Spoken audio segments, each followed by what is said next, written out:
Capítulo 17. Os Filhos do Verme. Os minutos passaram em uma escuridão absoluta, e Artyom, percebendo que estavam sozinhos, começou a se endireitar, tentando ao menos ficar sentado. Suas pernas e mãos, fortemente amarradas, estavam dormentes e doloridas. Artyom lembrou-se do que o padrasto lhe explicará uma vez, e se um curativo ou um torniquete fosse aplicado por muito tempo, a pele poderia morrer. Mas agora, o que isso importava? Inimigo, fique quieto! Bradou uma voz. Dron, cospe uma seta paralisante. Não, por favor, não é necessário, respondeu Artyom, imediatamente ficando paralisado. Apesar de tudo, ainda mantinha uma centelha de esperança. Talvez conseguisse convencer o carcereiro a ajudá-lo a sair dali. Mas como falar com um selvagem que mal nos entende? E quem é o grande verme? Perguntou, pegando o primeiro pensamento que lhe veio à mente. O grande verme faz a terra. Faz o mundo, faz o homem. O grande verme é tudo. O grande verme é a vida. Os inimigos do grande verme, o povo das máquinas, são a morte. Nunca ouvi falar dele, e disse Artyom, escolhendo cuidadosamente as palavras. Onde ele vive? O grande verme vive aqui. Perto de nós. Ao nosso redor. O grande verme escava todas as passagens. Mas o homem diz que é ele quem as faz. Mas não é. O grande verme. É ele quem dá a vida, é ele quem tira a vida. Ele escava novas passagens, e as pessoas vivem nelas. As pessoas boas veneram o grande verme. Os inimigos do grande verme querem matá-lo. Dizem os sacerdotes. Quem são os sacerdotes? Homens velhos, com cabelos na cabeça. Só eles podem tê-los. Eles sabem, eles ouvem os desejos do grande verme e dizem às pessoas. As pessoas boas fazem as coisas. As pessoas mais não obedecem. As pessoas mais são inimigas, as boas as comem. Lembrando-se da conversa que ouvirá, Artyom começou, gradualmente, a entender. O homem mais velho que estava contando a lenda do grande verme devia ser um desses sacerdotes. O sacerdote diz que é proibido comer pessoas. Ele diz que o grande verme chora quando um homem come outro, e recordou Artyom, tentando expressar seus pensamentos da mesma maneira que o selvagem o fizera. É contra a vontade do grande verme comer pessoas, e acrescentou, com todas as precauções. Se ficarmos aqui, eles vão nos comer. O grande verme ficará triste e chorará. Claro que o grande verme chorará, e respondeu uma voz zombeteira, na escuridão. Mas emoções são emoções e ninguém consegue substituir um alimento com proteínas por ar. Era o mesmo homem idoso, o sacerdote, que agora lhe respondia. Artyom reconheceu o timbre e a entonação da voz. Mas não sabia se ele tinha permanecido ali o tempo todo ou se havia retornado sem que percebessem. Também não importava mais. Agora, ele não conseguiria sair da cela. Outro pensamento lhe ocorreu, que o gelou, ainda bem que Anton estava inconsciente e não estava ouvindo aquelas palavras. E as crianças? E as crianças que raptam? Também as comem. E o rapaz? Oleg? Continuou, quase num murmúrio, olhando para a escuridão com os olhos arregalados de medo. Nós não comemos os mais pequenos, respondeu o selvagem. Os mais pequenos não conseguem ser maus. Não podem ser inimigos. Nós pegamos os mais pequenos para lhes explicarmos como vivemos. Falam os do grande verme. Ensinam-nos a venerá-lo. É assim mesmo, Dron, e disse o sacerdote. É o meu aluno preferido, e explicou. O que aconteceu ao rapaz que raptaram na noite passada? Onde está ele? Eu sei que foi o vosso monstro que o arrastou para cá, e disse Artyom. Monstro? E quem é que fez surgir esses monstros? Exclamou o ancião, numa explosão de fúria. Quem é que fez surgir as coisas mudas com 3 olhos, sem braços e com 6 dedos que morrem à nascença e que não conseguem se reproduzir? Quem é que as privou da aparência humana, prometendo-lhes o paraíso e atirando-as para as sarjetas escuras desta cidade amaldiçoada? De quem é a culpa disso? Quem é o verdadeiro monstro? Artyom ficou em silêncio. O ancião se calou também, respirando pesadamente e tentando se acalmar. E Anton despertou, finalmente. Onde está ele? Perguntou, numa voz áspera. Onde está o meu filho? Onde está o meu filho? Deem-me o meu filho. E começou a gritar, tentando se libertar, rolando de um lado para o outro no chão, batendo nas grades e depois na parede. Ele é violento, e disse o ancião, na voz zombeteira que usará antes. Dron, acalma-o. Ouviu-se um som estranho, como o de alguém tossindo. Algo assobiou pelo ar e, alguns segundos depois, Anton ficou novamente imóvel. Isso é muito instrutivo, e disse o sacerdote. Vou buscar o rapaz para trazê-lo aqui, para que ele possa ver o pai e dar-lhe adeus. A propósito, ele é um bom rapaz. O pai pode se orgulhar. E resiste tão bem à hipnose e, com o restolhar, o sacerdote se afastou e ouviu-se a porta render. Não tenham medo, e disse o carcereiro, inesperadamente. As pessoas boas não matam, não comem os filhos dos inimigos. Os pequenos não pecam. Podem aprender a viver corretamente. O grande verme perdoa aos inimigos jovens. Meu Deus, mas o que é o grande verme? Isso é completamente absurdo. É pior do que os sectários e os satanistas. Como é possível acreditar no grande verme? Já alguém ouviu, o vosso verme? Já ouviram de perto ou algo assim? Artyom tentou usar o sarcasmo, mas sua posição, com as pernas e mãos atadas, não tornava a tarefa fácil. E, como já acontecerá quando estava preso à espera de ser enforcado, ele ficou indiferente ao seu próprio destino. Apoiou a cabeça no chão frio e fechou os olhos, na esperança de ter uma resposta. Proibido olhar para o grande verme. Interdito. Replicou o selvagem, peremptório. Portanto, é impossível. O verme não existe. Contrapôs Artyom, com relutância. E foram as pessoas que construíram o túnel. Todos eles aparecem nos mapas. Até há um túnel circular, onde se encontra a Hansa, e só as pessoas conseguem construir túneis circulares. E suponho que nem deve saber o que é um mapa. Mas eu sei, respondeu Dron, calmamente. Eu estudo com o sacerdote, ele nos mostra. Não há muitas passagens no mapa. O grande verme tem estado a fazer novas passagens e elas não estão no mapa. Mesmo aqui, na nossa estação, há passagens novas, que são sagradas e que não estão no mapa. O povo das máquinas faz os mapas, eles pensam que fazem as passagens. Estúpidos, orgulhosos. Não sabem nada. O grande verme castiga-os por isso. E por que motivo ele os castiga? Artyom não estava entendendo. Por ar. E arrogância, respondeu o selvagem, com cautela. Por arrogância, confirmou a voz do sacerdote. O grande verme fez o homem em último lugar e o homem foi o seu filho preferido. Porque não deu o intelecto aos outros, mas deu ao homem. Ele sabia que o intelecto é um brinquedo perigoso e, por isso, ordenou: vive em paz contigo, em paz com a terra e com todas as criaturas e venerame.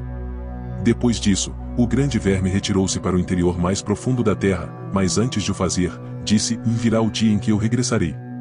Portem-se como se eu estivesse convosco. E as pessoas obedeceram ao seu Criador e viveram em paz com a terra, que ele criou, em paz uns com os outros e em paz com as outras criaturas, e veneraram o grande verme.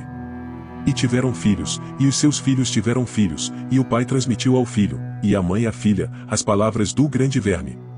Mas os que ouviram sua ordem com seus próprios ouvidos morreram, e seus filhos morreram, e muitas gerações foram substituídas, e o grande verme ainda não regressou. E depois, umas atrás das outras, as pessoas deixaram de observar os seus preceitos e fizeram o que muito bem quiseram. E apareceram aqueles que diziam: o grande verme nunca existiu nem existe agora. E outros alimentaram a esperança de que o grande verme regressasse e os castigasse. E que os queimasse com a luz dos seus olhos, que devorasse seus corpos e que destruísse as passagens onde viviam. Mas o grande verme não regressou e limitou-se a chorar pelas pessoas. E suas lágrimas subiram das profundezas e inundaram as passagens mais baixas. Mas os que haviam voltado as costas ao seu Criador disseram: ninguém nos criou, nós sempre existimos. O homem é belo e poderoso e não pode ter sido criado por um verme saído da terra. E também disseram: toda a terra é nossa, já foi nossa e será nossa, e o grande verme não fez as passagens que nela existem, que foram feitas por nós e pelos nossos antepassados. E acenderam o fogo e começaram a matar as criações do grande verme, dizendo: toda a vida que existe à nossa volta é nossa e tudo tem como destino saciar a nossa fome. E construíram máquinas para matar mais depressa, para semear a morte e para destruir a vida criada pelo grande verme e para conquistar o seu mundo. Mesmo assim, ele não se ergueu das profundezas extremas onde se acolhera. E eles riram-se e começaram a fazer ainda mais contra aquilo de que ele falará. E decidiram construir, para ofenderem, máquinas que refletissem o poder do grande verme. Criaram essas máquinas, meteram-se nelas e riram-se. Vejam bem, disseram, como agora podemos reinar como o grande verme e não apenas um, mas as dezenas. O relâmpago salta dos nossos olhos, o trovão nos acompanha quando rastejamos e as pessoas abandonam o ventre em que nasceram. Nós criamos o verme e não foi o verme que nos criou. Mas nem isto lhes foi suficiente. O ódio cresceu no coração deles. E decidiram destruir a própria terra em que viviam. E criaram milhares de máquinas diferentes, e máquinas que arrotavam chamas, cuspiam ferro e desfaziam a terra. E começaram a destruir a terra e todos os seres vivos que nela existiam. E então o grande verme não aguentou mais e condenou-os, e tirou-lhes o dom que lhes era mais precioso, o intelecto. A insanidade dominou-os e eles voltaram às suas máquinas uns contra os outros e começaram a matar-se entre si.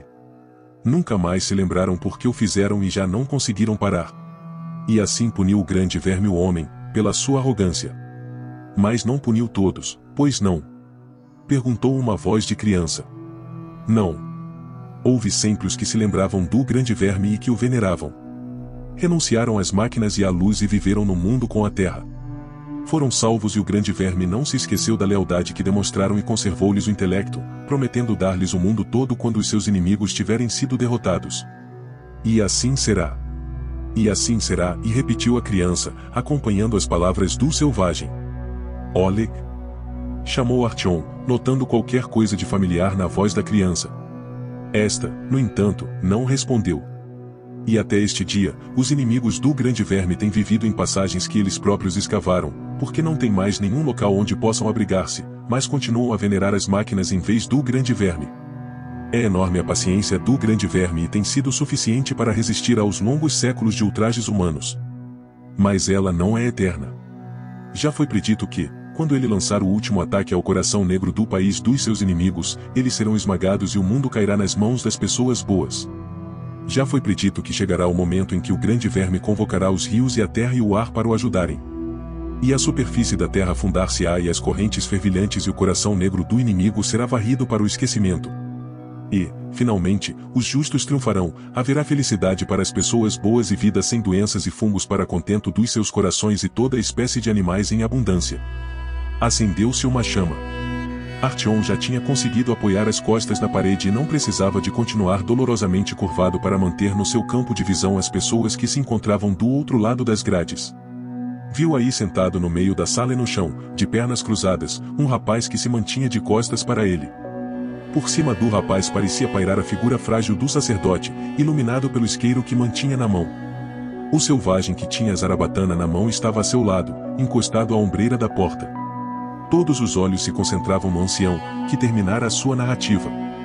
Artyom, voltando a cabeça com dificuldade, olhou para Anton, que continuava imobilizado na posição convulsiva em que a seta paralisante o deixará. Estava de olhos voltados para o teto e não conseguia ver o filho, mas certamente devia estar a ouvir tudo. Levanta-te, meu filho, e olha para esta gente, e disse o sacerdote. O rapaz pôs-se imediatamente em pé e virou-se para Artyom. Era Oleg. Aproxima-te. Reconheces algum deles? Perguntou o ancião. Sim, e respondeu o rapaz, acenando afirmativamente com a cabeça e olhando de mau humor para Artyom. É o meu pai e eu estava a ouvir os vossos cânticos com aquele. Através do cabo. O teu pai e o amigo dele são pessoas más. Tem estado a utilizar máquinas e a denegrir o grande verme. Lembraste do que me disseste, e ao tio Vartan, que o teu pai fez quando as pessoas mais decidiram destruir o mundo? Sim, e respondeu Oleg, acenando novamente com a cabeça. Então diz-nos outra vez. O sacerdote passou o isqueiro para outra mão. O meu pai trabalhava na MVR. Nas forças dos foguetes. Ele era um dos homens dos mísseis. Eu também queria ser como ele quando fosse crescido. Artyom sentiu a garganta seca. Como raio é que ele não conseguirá decifrar antes este enigma? Tinha sido aí, portanto, que o rapaz arranjara estranha insígnia e era por isso que ele dissera ser o pai um homem dos mísseis, como o falecido Tretiak. A coincidência era quase inacreditável. Havia, no metrô, pessoas que faziam parte das unidades de mísseis e duas delas apareciam em Kievrskaya. Poderia ter sido um mero acaso? Como homem dos mísseis. Ele, como os seus companheiros, criou um mal ainda maior para o mundo do que todas as outras armas juntas. Eles enviaram máquinas e equipamento capaz de queimar e destruir a Terra e quase toda a vida nela existente. O grande verme perdoa os muitos que se afastam do seu caminho, mas não os que deram as ordens para destruir o mundo e semear nele a morte, nem os que cumpriram as ordens. O teu pai causou uma dor intolerável ao grande verme. O teu pai destruiu o mundo com as suas próprias mãos.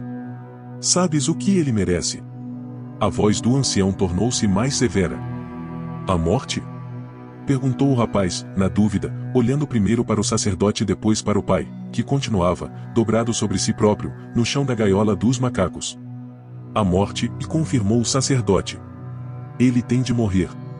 E quanto mais cedo morrer as pessoas mais que fizeram sofrer o grande verme, mais cedo será cumprido o seu preceito e o mundo voltará a nascer e será entregue às pessoas boas. Então o papá deve morrer. Concordou Oleg. Bravo.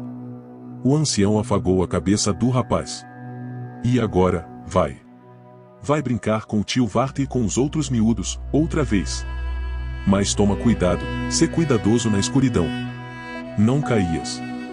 Dron, leva-o, que eu vou ficar mais um pouco com os inimigos. Volta dentro de meia hora com os outros e traz os sacos, que nós já estaremos prontos. A luz extinguiu-se. O restolhar dos passos rápidos do selvagem e os passos mais leves da criança desapareceram na distância. O sacerdote tossiu e disse a Artyom: terei aqui uma pequena conversa contigo, se não te importas. Normalmente, não fazemos prisioneiros, salvo se forem crianças e muitas vezes elas aparecem-nos muito frágeis e já doentes. Mas também já estamos a encontrar cada vez mais adultos que são surdos. Eu gostaria de poder falar com eles e talvez eles não se importassem e só que, bem, são comidos muito depressa. Mas já lhes ensinam que não devem comer as outras pessoas, e disse Artyom. Que o verme chore isso tudo. Sim, mas, como eu digo, isso é para o futuro. Vocês irão perder esse momento, naturalmente, e eu também, claro, mas está a ser criado o fundamento de uma futura civilização, de uma cultura que viverá com a natureza no mundo. O canibalismo é, para eles, um mal necessário. Nada pode viver sem proteínas animais. Mas as lendas ainda se mantêm e, quando a necessidade premente de matar e de se empanturrarem com gente como tu se desvanecer, eles deixarão de fazer isso. E só nessa altura é que o grande verme se lembrará.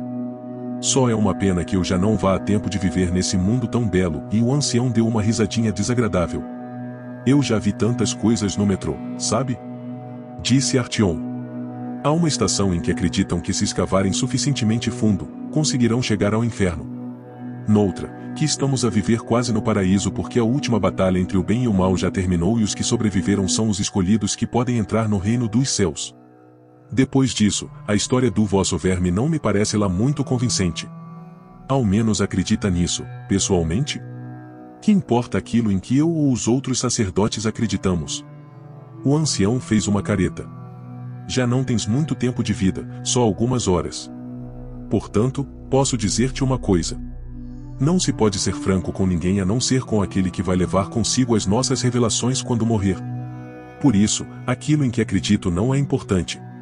O essencial é aquilo em que o povo acredita. É difícil vir a acreditar num Deus que eu próprio criei. O sacerdote fez uma pequena pausa, como se refletisse. Como é que poderei explicar-te isto? Como aluno, na universidade, estudei filosofia e psicologia. Duvido, no entanto, de que isto te diga alguma coisa. E tive um professor, um mestre de psicologia cognitiva, um homem muito sabedor, que explicou com grande pormenor o processo intelectual. Era um verdadeiro prazer escutá-lo. Eu fiz-lhe uma pergunta: como fazem todos nessa idade? Deus existe?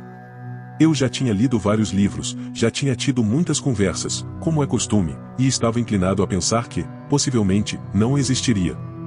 E, já não sei porquê, decidi que este professor, em particular, que era um grande especialista da alma humana, podia responder-me precisamente a essa pergunta que tanto me afligia. Fui ao gabinete dele, a pretexto de discutir um trabalho escrito, e perguntei-lhe, em sua opinião, Ivan Mikhailish, Deus existe, na realidade? A resposta dele foi uma verdadeira surpresa. Por ele, disse-me, nem valia a pena fazer essa pergunta. Ele próprio vinha de uma família de crentes, tendo se habituado à ideia da existência de Deus. Do ponto de vista da psicologia, nem tentava analisar a verdade porque não queria. E, Em geral, disse ele, nem se tratava de uma questão de conhecimento baseado no princípio, mas do comportamento de todos os dias. A fé dele não era a convicção sincera da existência de um poder mais elevado, mas do cumprimento dos mandamentos estipulados, de rezar à noite e de ir à igreja. Isso levava a que ele fosse ainda melhor e que estivesse mais em paz. E é isso, que concluiu o ancião. E depois? Perguntou Artyom, sem se conter. Se eu acredito, ou não, no grande verme, não é importante. Mas os mandamentos proferidos por lábios divinos vivem durante séculos. Não é preciso mais. O homem deve criar um Deus e levá-lo a dizer as palavras certas. E acredita no que te digo, o grande verme não é pior do que outros deuses e já sobreviveu a muitos deles. Artyom fechou os olhos. Nem Dron nem o chefe desta tribo tão surpreendente, nem as estranhas criações como Varta, tinham a menor dúvida de que o grande verme existisse. Para eles, era um dado adquirido, a explicação única do que viam que estava a acontecer à sua volta, a única autoridade que os fazia agir e a única medida do bem e do mal. Em que mais podia acreditar um homem que nada mais conhecesse senão o metrô? Apesar disso, havia na lenda do verme qualquer coisa que Artyom ainda não conseguia compreender. Mas por que motivo é que os incita contra as máquinas? Perguntou o jovem. O que é que existe de tão mal nesses mecanismos? Eletricidade, iluminação, armas de fogo e tudo isso. Os seus ensinamentos estipulam que as pessoas devem viver sem elas. Qual é o mal das máquinas? O tom de voz do ancião alterou-se, teatralmente. O bom humor e a paciência com que apresentava os seus pensamentos evaporaram-se. Mas tu queres, uma hora antes de morreres, pregar-me os benefícios das máquinas? Bem, olha à tua volta. Só um cego não vê que se a humanidade tem alguma dívida é por confiar nas máquinas. Como é que ousas provocar-me com essa referência ao papel importante das máquinas aqui, na minha estação? Nesta altura, já nem existes. Artyom não esperara que a sua pergunta fosse mais imprópria do que a anterior, relativamente à crença do seu interlocutor no grande verme e que desse origem a uma tal reação. Sem saber o que dizer, ficou calado. A respiração pesada do sacerdote ouvia-se bem no escuro, acompanhada por algumas pragas ditas em murmúrios e por uma tentativa de se acalmar. E tiveram de passar vários minutos até ele voltar a falar. Já não tenho o hábito de falar com os não crentes, disse, parecendo, pelo tom de voz, ter recuperado o controle. Deixei-me entusiasmar ao falar contigo. Há qualquer coisa que está a impedir os jovens de me trazerem os sacos. Fez uma pausa intencional. Que sacos? Perguntou Artyom, mordendo o isco. Vão preparar-vos, agora. Quando falei em tortura, talvez não estivesse a ser muito preciso. A crueldade inútil vai contra os ensinamentos do grande verme. Quando eu e os meus colegas percebemos que o canibalismo já estava aqui bem enraizado e que já nada podíamos fazer para o evitar, decidimos encarar o assunto pela perspectiva da culinária. E houve alguém que se lembrou de que os coreanos, quando comem cães, apanham-nos vivos, metem-nos em sacos e batem-lhes com paus até eles morrerem. A carne beneficia muito com esse processo. Torna-se mais tenra e mais suave. Os múltiplos hematomas de um homem, portanto, são o petisco de outro. Mas não nos julgues com grande severidade. Eu, por mim, sentir-me-ia mais feliz se pudesse morrer primeiro e só então ser sujeito a esse espancamento. Haverá, inevitavelmente, algumas hemorragias internas. Mas as receitas fizeram-se para ser cumpridas. O sacerdote até acendeu o isqueiro, para ver o efeito que produzira em Artyom. No entanto, há qualquer coisa que está a impedi-los. E isso não devia ter acontecido, e acrescentou. Um apito cortou-lhe a palavra. Artyom ouviu gritos, pessoas a correr, o choro de crianças, e mais uma vez, o apito de mau agouro. Acontecerá qualquer coisa na estação. O sacerdote pôs-se à escuta, inquieto, apagando depois a chama e ficando silencioso. Minutos mais tarde, soaram à entrada da porta, os passos de alguém calçado com botas pesadas e uma voz perguntou, baixinho. Está aí alguém vivo? Sim. Estamos aqui. Artyom e Anton. Berrou Artyom, com toda a força que pôde reunir, esperando que o ancião não tivesse com ele zarabatanas com setas envenenadas à volta do pescoço. Aqui estão. Cubram-me, e ao rapaz. Gritou alguém. Um clarão de luz, intenso e estonteante, atravessou a escuridão. O sacerdote correu para a saída, mas um homem, que aí se encontrava, bateu-lhe no pescoço. O sacerdote, ofegante, tombou. A porta. Aguentem a porta. Ouviu-se qualquer coisa cair, ao mesmo tempo que do teto começou a chover estuque. Artyom piscou os olhos. Quando os abriu, viu que 2 homens tinham acabado de entrar na sala. Não eram soldados vulgares e Artyom ainda não vira nenhum assim vestido. Envergavam coletes antibala compridos por cima de uniformes escuros elegantes e empunhavam ambos pequenas metralhadoras com miras laser e silenciadores. Os enormes capacetes de titânio com viseiras, como os dos Spetsnaz da Hansa, e escudos grandes, também de titânio e com fendas para visão, tornavam tudo ainda mais impressionante. Um dos recém-chegados transportava um lança-chamas a tiracolo. Inspecionaram rapidamente a sala, iluminando-a com lanternas compridas, de luz muito intensa, parecidas com cacetetes.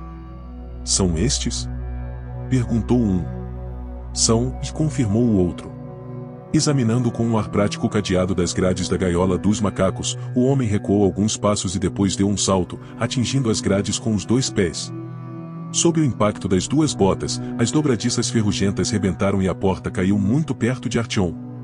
O soldado abaixou-se diante de Artyom e, apoiando-se num joelho, levantou a viseira do capacete.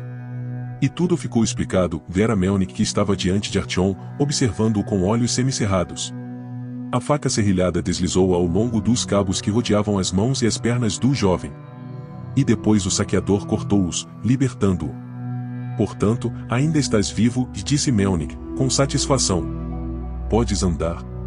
Artyom acenou afirmativamente com a cabeça, mas verificou, depois, que ainda não conseguia pôr-se em pé sozinho.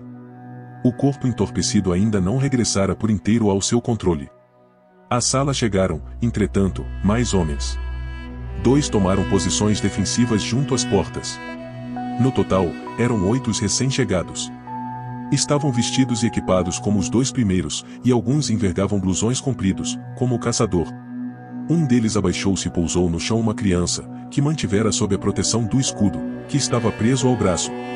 A criança correu, de imediato, para a cela, debruçando-se sobre Anton.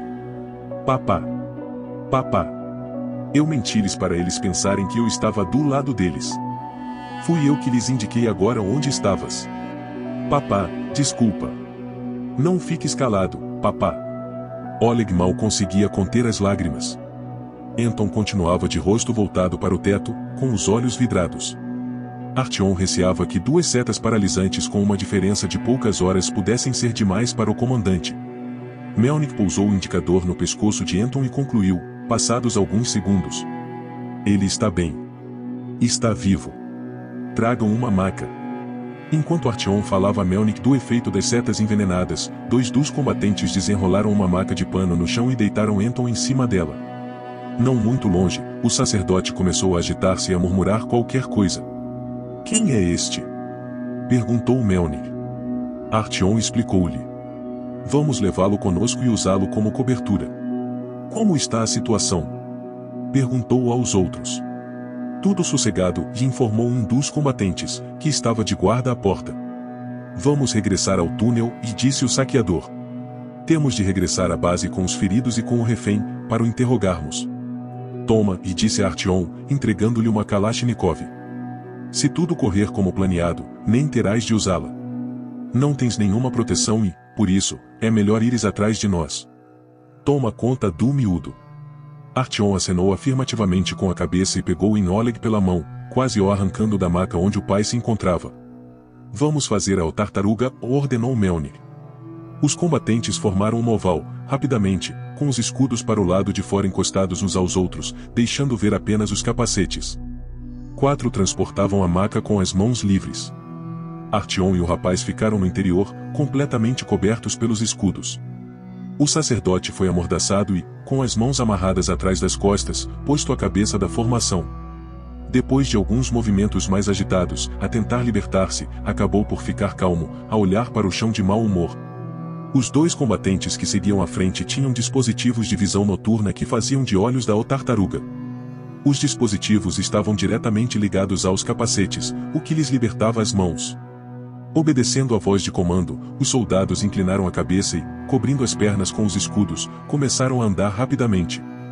No meio dos combatentes, Artyom agarrou com firmeza a mão de Oleg e puxou por ele. Não conseguia ver além dos soldados e só conseguia perceber o que se passava pelas palavras que trocavam. Ali, à direita. Mulheres, uma criança. À esquerda. Debaixo da arcada, debaixo da arcada. Estão a disparar. As setas começaram a embater nos escudos metálicos. Abatam-nos. Ouviram-se disparos de metralhadora. 1. 2. Continuem a andar, continuem a andar. Atrás de nós. Lomou. Mais tiros. Para onde querem ir? Por aí não dá. Em frente, disse eu. Aguentem o refém. Raios, passou-me mesmo à frente dos olhos. Parem. Parem. Alto. Que é aquilo ali? Está tudo bloqueado. São cerca de 40. E barricadas. A que distância? A 20 metros. Não estão a disparar. Estão a aproximar-se pelos flancos. Quando é que construíram as barricadas? Uma chuva de setas caiu-lhe sobre os escudos. Como um só, ajoelharam-se e ficaram inteiramente cobertos pela proteção fornecida pelos escudos. Artyom curvou-se, protegendo Oleg. A maca com Anton foi pousada no chão. A chuva de setas aumentou de intensidade. Não ripostem.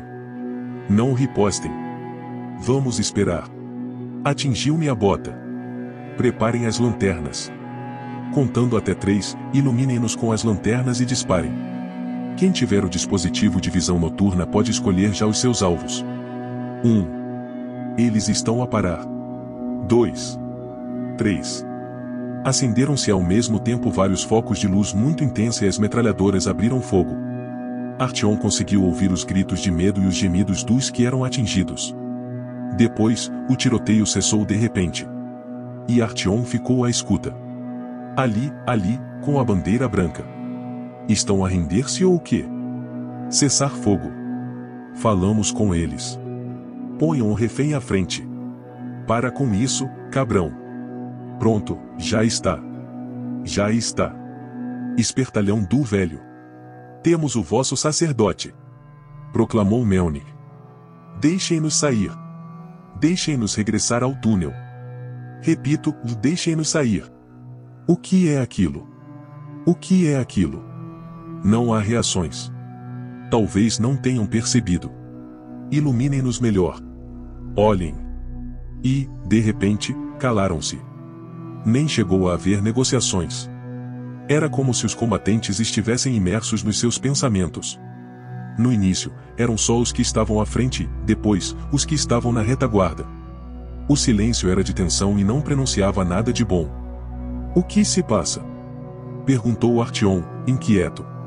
Ninguém lhe respondeu. Os soldados tinham ficado imóveis. Artyom sentiu a palma da mão do rapaz a cobrir-se de suor. O silêncio perturbava-o. Sinto que... Ele está a olhar para nós, disse Oleg, em voz baixa. Libertem o refém, e ordenou Melnik, de repente. Libertem o refém, e repetiu outro dos combatentes. Artyom não aguentou mais, e endireitando-se, espreitou por cima dos escudos e dos capacetes.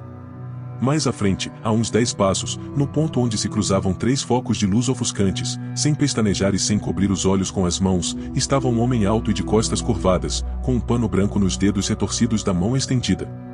Via-se mal o rosto do homem. Era semelhante a Vartan, o selvagem que interrogara Artyom umas horas antes. Artyom abrigou-se, de novo, atrás dos escudos, destravou a metralhadora e meteu uma bala na câmara. A cena que vira não lhe saía da memória. Simultaneamente assustadora mas fascinante, fez-o recordar-se, por instantes, do velho livro Mitos e Narrativas da Antiga Grécia, que gostava muito de folhear quando era criança. Uma das lendas referia-se a uma criatura monstruosa de forma semi-humana, cujo olhar era capaz de transformar em pedra os mais corajosos guerreiros.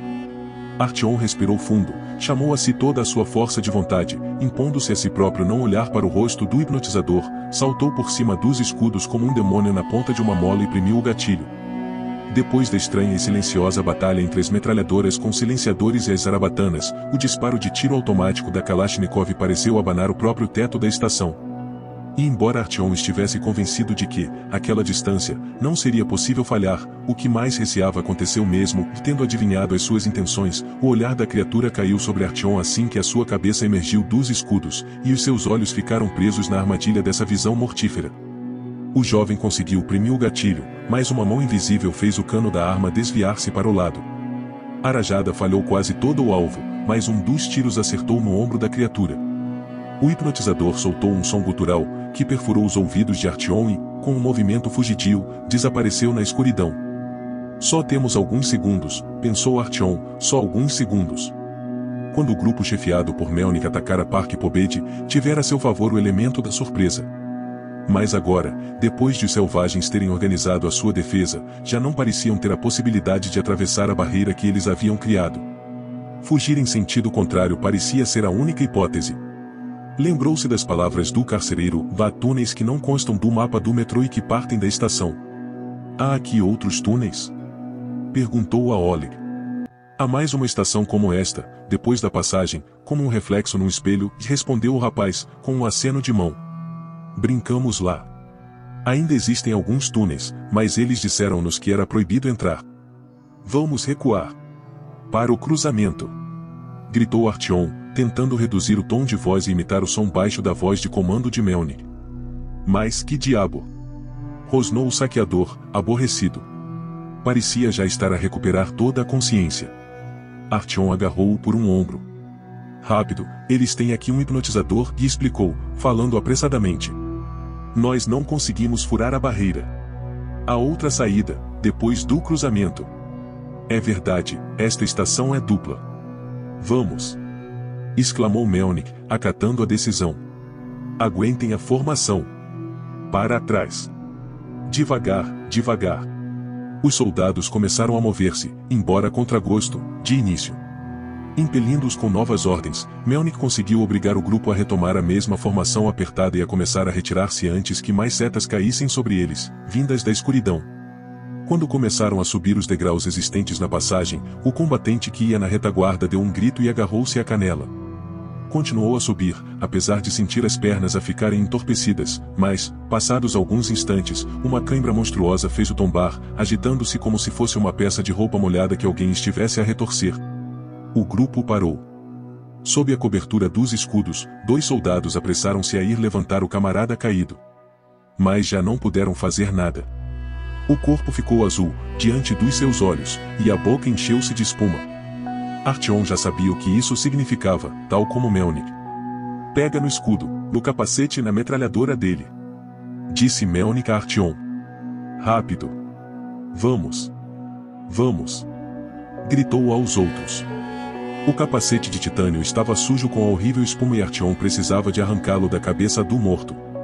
Mas não conseguiu obrigar-se a fazer isso. Limitando-se à metralhadora e ao escudo, tomou seu lugar na retaguarda da formação e acompanhou os outros. Já iam a correr, nesta altura.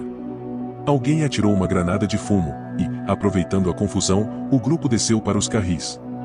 Outro soldado deu um grito de surpresa e caiu. Agora, só 3 é que podiam transportar a maca onde ainda se encontrava Anton. Artyom receava expor-se, se saísse de detrás do escudo, e disparou vários tiros às cegas. E, a seguir, ficou tudo estranhamente sossegado. As setas já não caíam sobre eles, mas, a avaliar pelo ruído dos passos e das vozes, a perseguição ainda continuava.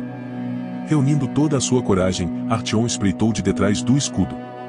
O grupo estava a uns 10 metros da entrada do túnel. Os primeiros combatentes já lá tinham chegado. 2 deles, voltando-se, iluminaram os atacantes com as lanternas e cobriram os restantes. Mas isso não pareceu necessário. Os selvagens, aparentemente, não tensionavam segui-los pelo interior do túnel. Reagrupando-se num semicírculo, baixando as zarabatanas e cobrindo os olhos com as mãos, para evitar a luz ofuscante das lanternas, estavam à espera de qualquer coisa, em silêncio. "Inimigos do grande verme, ouçam!" proclamou o chefe barbudo, que dera as indicações relativas aos interrogatórios, destacando-se agora da multidão. "Os inimigos vão para as passagens sagradas do grande verme. As pessoas boas não os seguem. É proibido ir lá hoje. Grande perigo. Morte da nação. Que os inimigos libertem o velho sacerdote e que se vão embora." "Não, não o libertem nem lhes deem ouvidos", ordenou Melnik, numa voz calma. "Vamos embora." Retomaram o caminho, rodeando-se de todos os cuidados. Artyom e alguns dos combatentes fechavam o cortejo, andando às arrecuas sem desviar os olhos da estação que estavam a abandonar. Ninguém os seguiu, de início. Mas ouviram uma voz, vinda da estação, de alguém que estava a discutir e que começou a falar cada vez mais alto até gritar. Dron não pode. Dron deve ir. Pelo mestre. Proibido ir. Alto. Alto.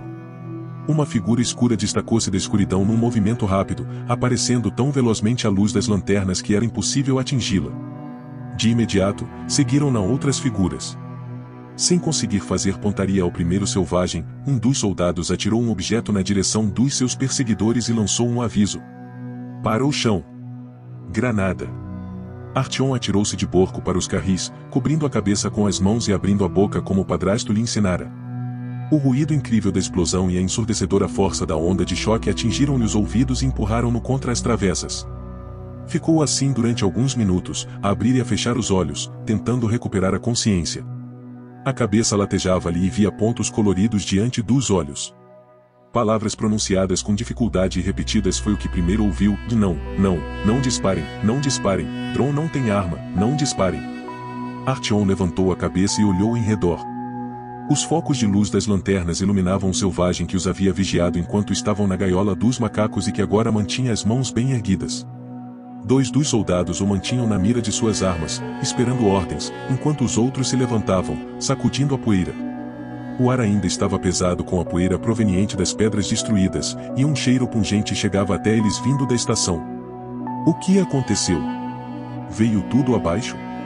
Perguntou um dos combatentes. E foi só uma granada.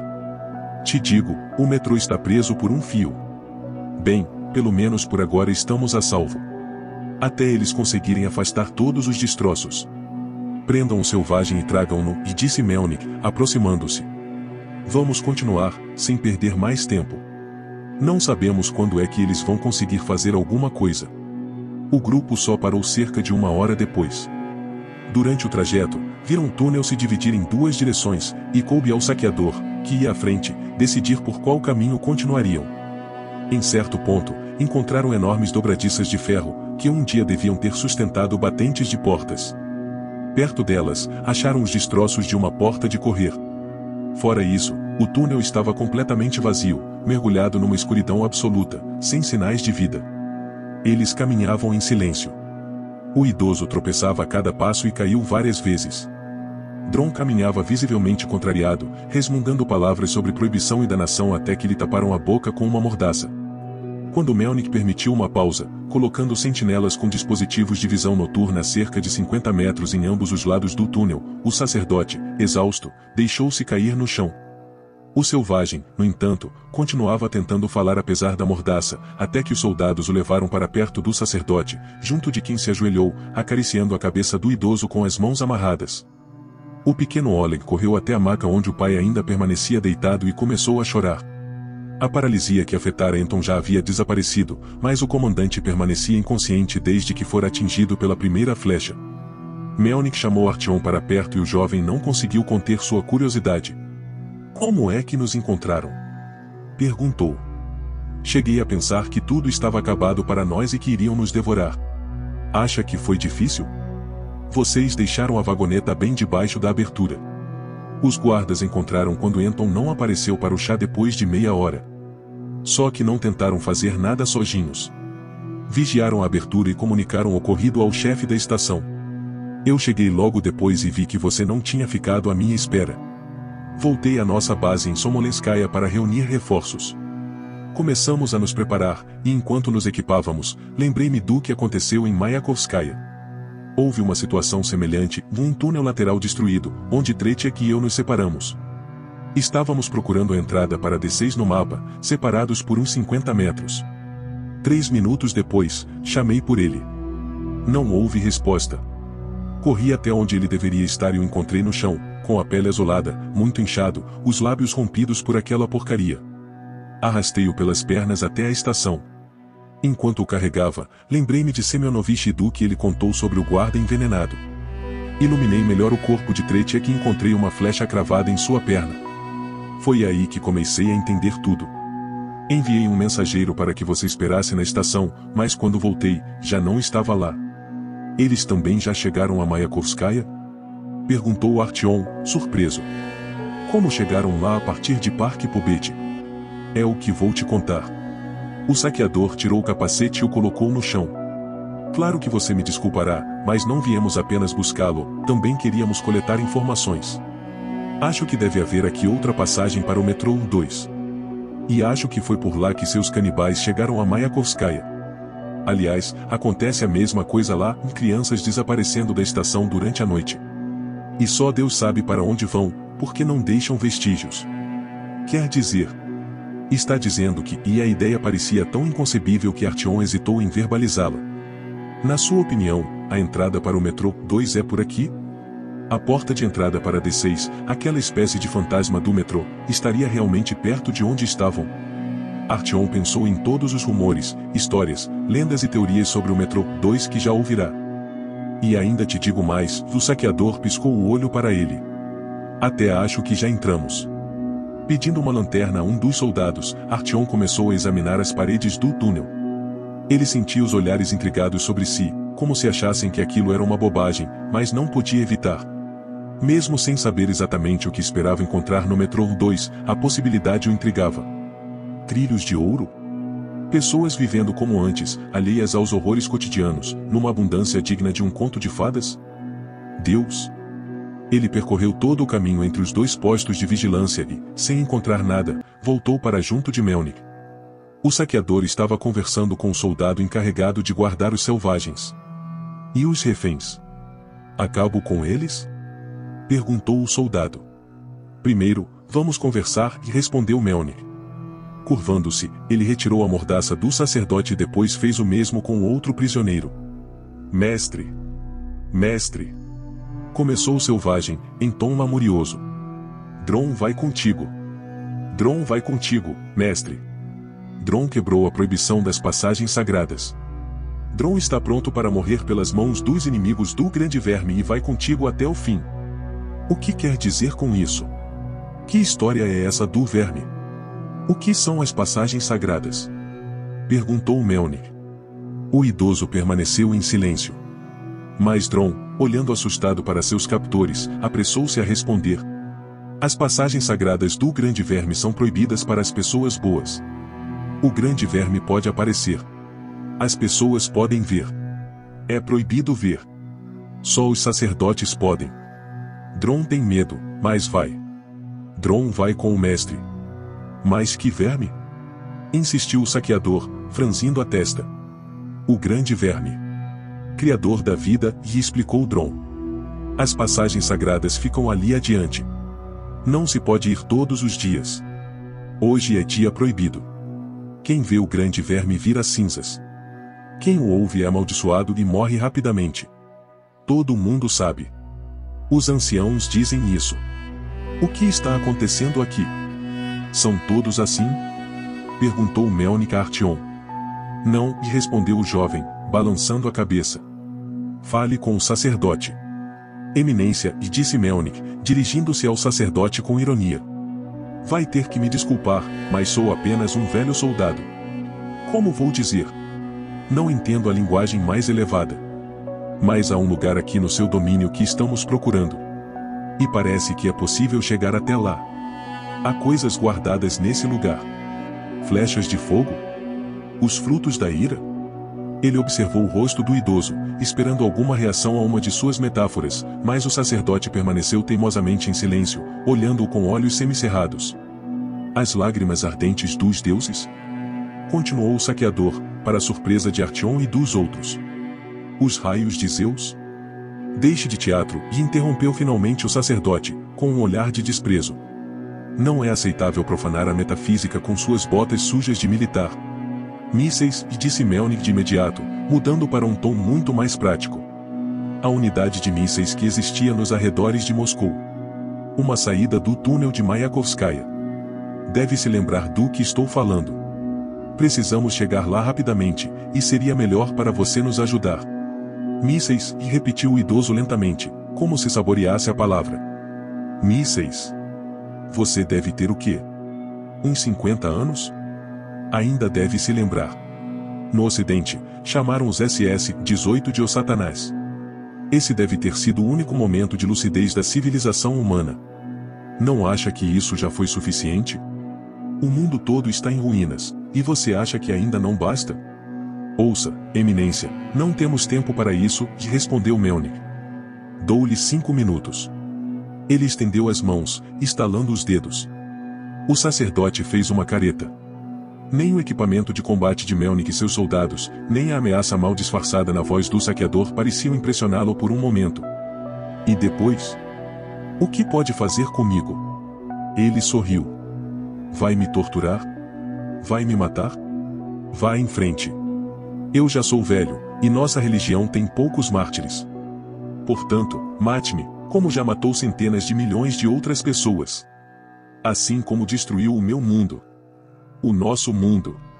Vá, aperte o gatilho dessa sua máquina maldita, assim como apertou os gatilhos e os botões de dezenas de milhares de outros mecanismos mortais. A voz do idoso, inicialmente fraca e rouca, rapidamente adquiriu um tom firme e decidido. Apesar de seu cabelo grisalho despenteado, das mãos amarradas e da pequena estatura que parecia ainda menor, ele já não parecia patético. Uma força estranha emanava de todo o seu ser, e cada palavra que pronunciava soava mais convincente e ameaçadora que a anterior. Nem precisa me estrangular com suas mãos, nem precisa assistir à minha agonia. Amaldiçoadas sejam as suas máquinas e as dos seus companheiros. Vocês roubaram todo o valor da vida e da morte. Acha que sou louco? Pois os verdadeiros loucos são vocês, seus pais e seus filhos. Não foi uma loucura perigosa tentar subjugar o mundo, domar a natureza, atormentá-la, maltratá-la e forçá-la a sucumbir, vítima de cãibras, espumando pela boca? Onde você estava quando o mundo foi destruído? Viu o que aconteceu? Viu o que eu vi? O céu se derretendo e sendo engolido por nuvens sem vida?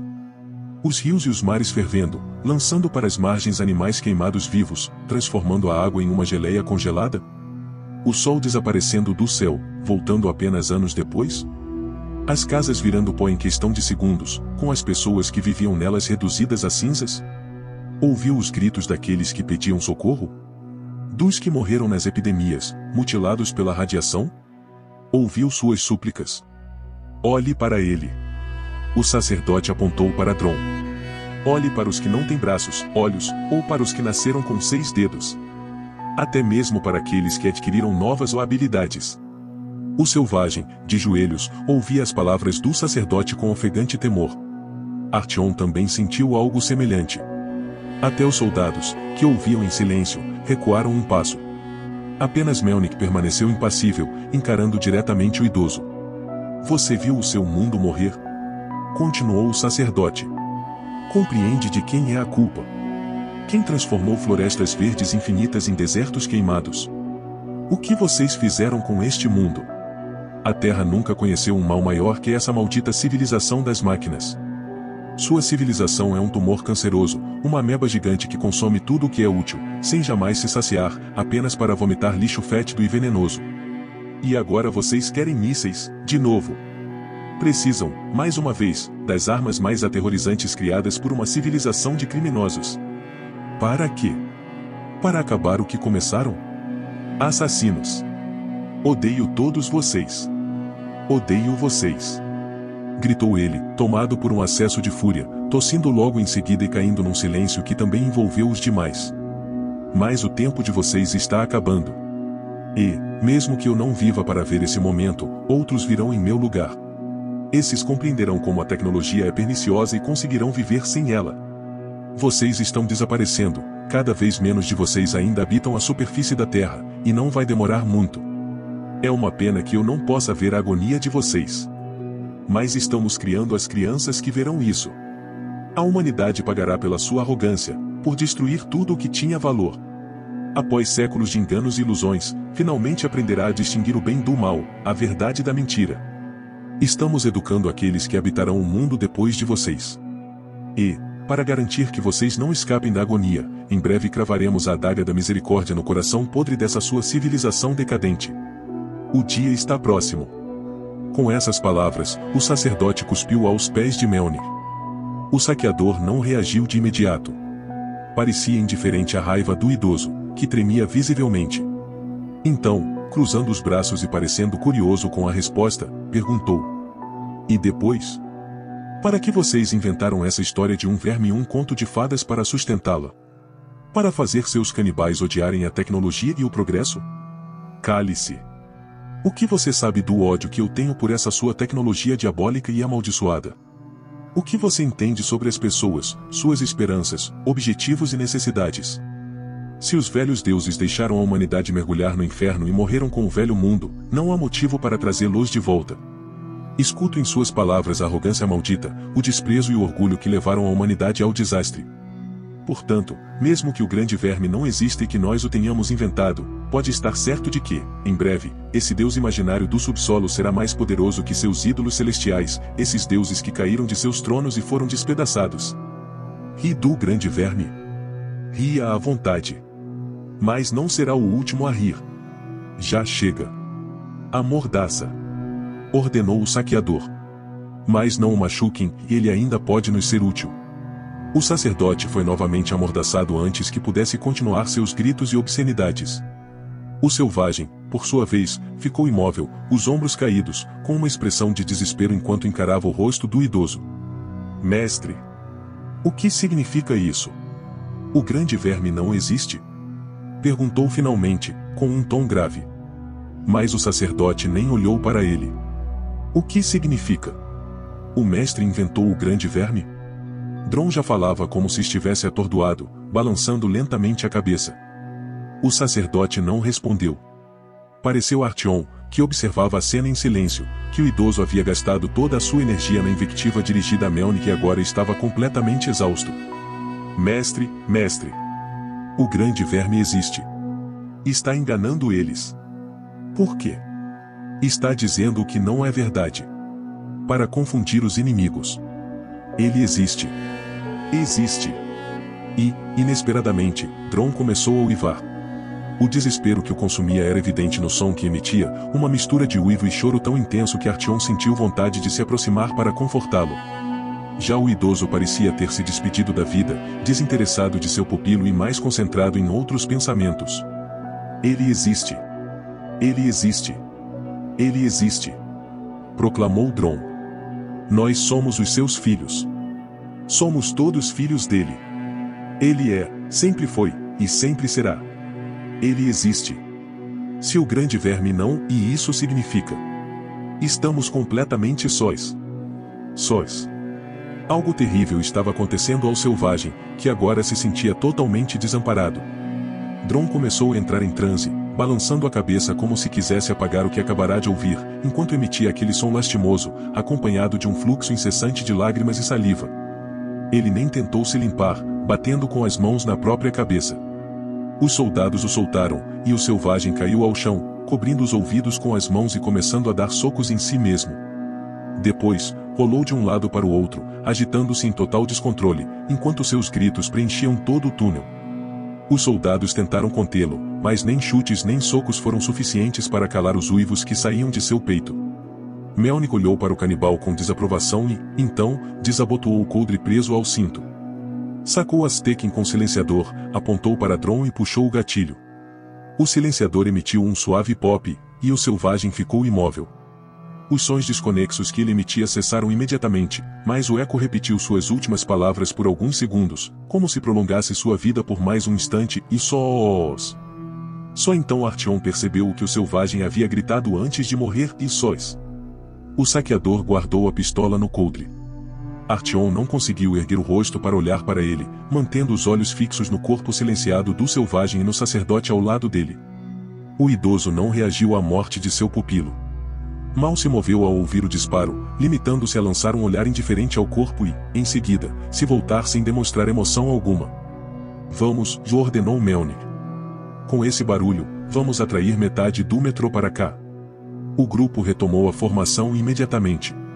Artyom foi colocado na retaguarda, equipado com uma lanterna de alta potência e o colete à prova de balas de um dos soldados que carregavam Anton. 1 minuto depois, voltaram a caminhar pelo túnel. Artyom não estava preparado para ser o último homem. Movia as pernas com dificuldade, tropeçando nos trilhos, impotente enquanto olhava para o soldado à sua frente. Seus ouvidos ainda ecoavam os uivos do morto. O desespero, a decepção e a recusa de Dron em acreditar no sacerdote o haviam deixado totalmente sozinho naquele mundo horrivelmente escuro, e Artyom começava a sentir o mesmo. Era estranho, mas só depois de ouvir os uivos do selvagem e sua desesperada nostalgia por um ser divino e absurdo inventado, Artyom começou a perceber a sensação universal de solidão que sustentava a fé da humanidade. Enquanto caminhava pelo túnel vazio e desprovido de vida, sentiu algo diferente, mas ainda próximo dessa sensação. Se o saqueador estivesse certo e eles estivessem descendo para as profundezas do metrô por mais de 1 hora, então a estrutura misteriosa não passaria de um truque de engenharia criado há muito por seus proprietários e agora dominada por canibais semi-racionais e sacerdotes fanáticos. Os soldados começaram a cochichar entre si. O grupo havia chegado a uma estação vazia de arquitetura extraordinariamente incomum. Uma plataforma pequena, teto baixo, enormes colunas de concreto armado e paredes de azulejos, em vez do mármore habitual, indicavam que ninguém havia projetado a estação para ser bonita. Sua única missão parecia ser oferecer a melhor proteção possível a quem a usasse. Letras de bronze, já desgastadas pelo tempo, formavam a incompreensível palavra Osovmin. Em outro local, via-se a expressão Udom Praviteusta RF.68 porém, Artyom sabia que o metrô não possuía estações com esses nomes. Melnik não parecia querer se demorar ali. Após uma breve inspeção ao redor, disse algumas palavras em voz baixa aos seus soldados, e o grupo retomou a marcha. Artyom sentiu-se dominado por um sentimento estranho que não conseguia traduzir em palavras. Os observadores invisíveis deixavam de ser seres ameaçadores, sábios e incompreensíveis, transformando-se em esculturas fantasmagóricas que ilustravam antigos mitos moribundos, nascidos da umidade e do ar frio dos túneis. Ao mesmo tempo, as outras crenças que ele havia encontrado em sua jornada se perdiam em um emaranhado absurdo dentro de sua própria consciência. Um dos maiores segredos do metrô estava se revelando diante de seus olhos, e D6, que alguém chamara de o mito dourado do metrô. No entanto, em vez de sentir uma onda de felicidade, Artyom sentia uma amargura incompreensível. Ele começava a entender que era necessário manter certos segredos ocultos porque eles não traziam respostas e que havia perguntas cujas respostas era melhor não conhecer. Artyom sentiu a respiração fria dos túneis em seu rosto, seguindo o rastro de uma lágrima furtiva. Balançou a cabeça, como Dron havia feito momentos antes. Começou a tremer, afetado pela corrente de ar gelado, que trazia consigo um cheiro de umidade e desolação, ou talvez por seus próprios sentimentos de solidão e vazio. Por um breve instante, pareceu-lhe que nada no mundo fazia sentido. Sua missão era inútil, assim como as tentativas da humanidade de sobreviver em um mundo alterado. Até mesmo a própria vida parecia um nada, um túnel deserto e escuro, que precisava ser percorrido da estação ao nascimento até a estação ou morte. Aqueles que buscavam fé eram como os que procuravam ramais laterais desse túnel, mas só existiam 2 estações e um único caminho conectando-as. Quando Artyom emergiu de seus pensamentos, percebeu que havia ficado para trás, a algumas dezenas de passos do grupo. Não percebeu de imediato o que havia chamado sua atenção, mas ao olhar melhor para as paredes e escutar com mais cuidado, notou uma porta mal fechada em uma das paredes, de onde vinha um som estranho, que ficava mais intenso. Era uma espécie de murmúrio surdo ou resmungo insatisfeito. Talvez não fosse tão audível quando os outros passaram, mas agora era impossível ignorá-lo. Os outros já estavam cerca de 100 metros à frente.